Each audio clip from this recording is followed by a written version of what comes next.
مستقبل میں ایمان پر باقی رکھنا چاہتے ہیں، ان کی زندگی میں اسلام کی تعمیر قائم کرنا چاہتے ہیں، تو ابھی شروعات میں ان کو علم کا ماحول دینا پڑے گا۔ اب علم کیا ہے؟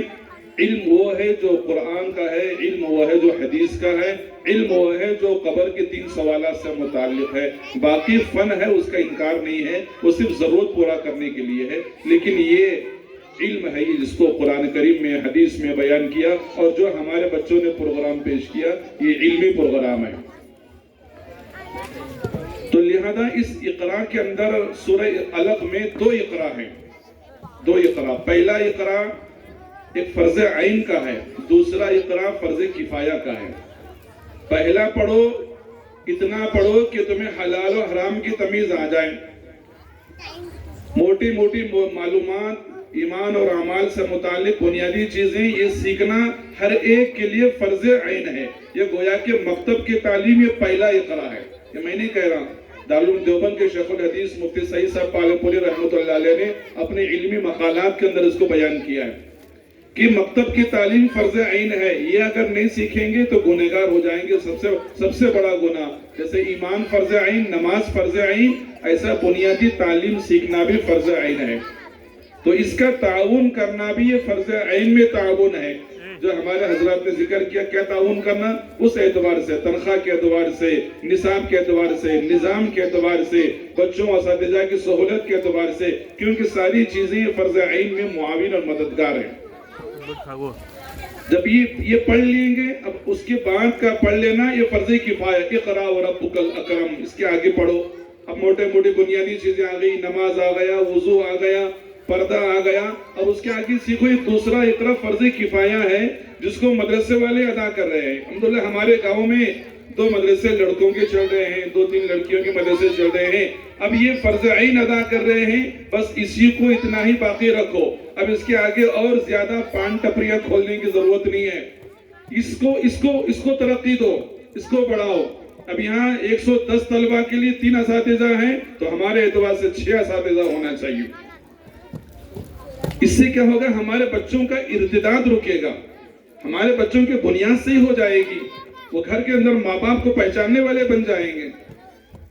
تو لہذا فرض کفایہ ادا کرنے کے لیے ہمارے 2 ادارے، مولانا الطاف صاحب کا ہمارا، وہ بھی انہی کا ادارہ ہے، ہم تو بس آخر میں جو ہے چہچہانے والے پرندے بن گئے۔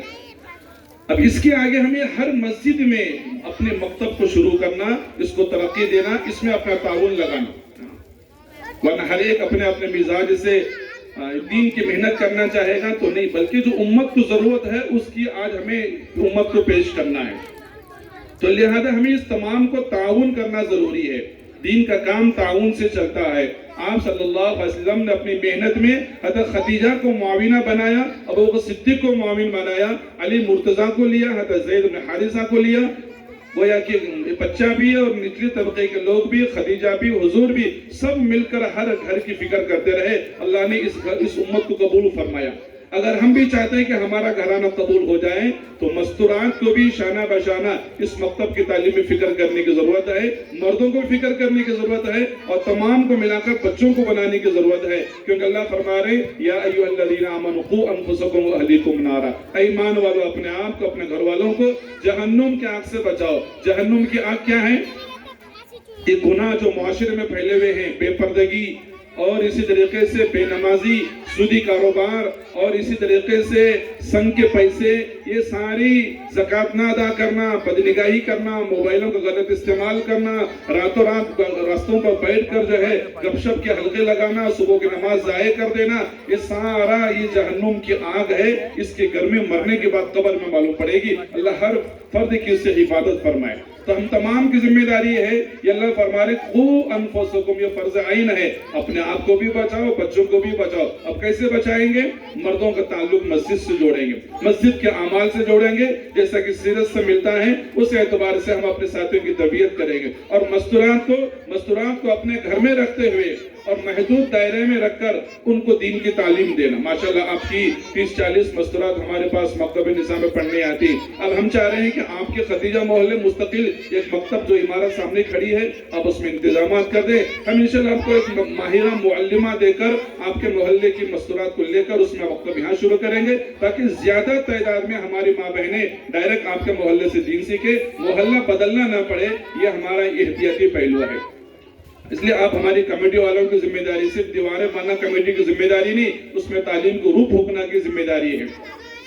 تو لہذا ہم اس کی فکر کریں اور بچوں کو دونوں ملا کر مکتب کی فکر کرنا, گھر میں بھی اپنے قرآن کی تعلیم گھر میں بھی لینا, بچوں کو مکتب کی تعلیم دینا. بہت سے بچے ہمارے مکتب میں آتے نہیں, ابھی جو بچے 60 پیش کیے 110 بچے آ رہے ہیں, آپ کے ایک ایک گھر کے اندر 12 15 بچے ہیں.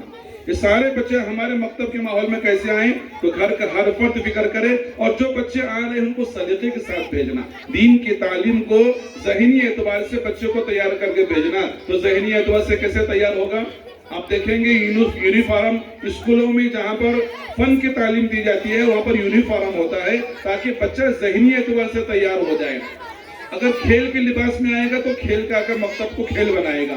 اس لیے ہمارے بچوں کو ذہنی اعتبار سے دیندار بنانے کے لیے ان کا یونیفارم, سفید کپڑا, بڑی لڑکی ہے تو کرتے کا اہتمام, اسکارف کا اہتمام, ٹوپی کا اہتمام, پہنا کر کے نہلا دھلا کر خوشبو پاؤڈر لگا کر کے اس کو کاجل پاؤڈر لگا کر کے مکتب میں بھیجے تاکہ ہمارا بچہ ذہنی اعتبار سے مکتب کے ماحول میں آنے والا بنے. اور کم سے کم 1.5 گھنٹہ 2 گھنٹہ ہمارا بچہ مکتب میں رہے تاکہ یہ جو 8 گھنٹے جا کر اسکول میں بیٹھ کر آتا ہے وہاں پر مخلوق کی تعظیم سنتا ہے, مخلوق سے ہونے کو سنتا ہے تو اس کا دل متاثر ہو جاتا ہے.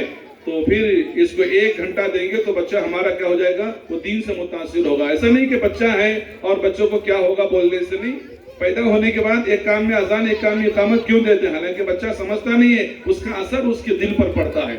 تو لہذا اپنے گھر میں بچوں کو بٹھا کر ان کو فضائل سنانا, صحابہ کے قصے سنانا, اللہ کا ڈر ان کے اندر پیدا کرنا. آج ہم کس کا ڈر پیدا کرتے, سو جا بیٹا ورنہ شیر آئے گا, وہ سور آئے گا, وہ ریچھ آئے گا, یہ آئے گا. بچوں کو جانوروں سے ڈراتے تو بچہ ہمارا بزدل بنتا ہے. بچے کو اللہ سے ڈرائیں گے, اللہ کا ڈر بچے کو اللہ سے قریب کرتا ہے. جانور کا ڈر انسان کو جو ہے جانور سے دور کر دیتا ہے. تو لہذا ہمیں اللہ سے قریب کرنے کے لیے ہم اپنے بچوں کو قرآن کی لوری گا کر سنائیں گے, سنتیں پڑھ کر سنائیں گے اور ان کو دعائیں یاد کرائیں گے. یہ جو مکتب کا پروگرام ہے یہ ہمارے گھر کی محنت کے ساتھ ہونا چاہیے.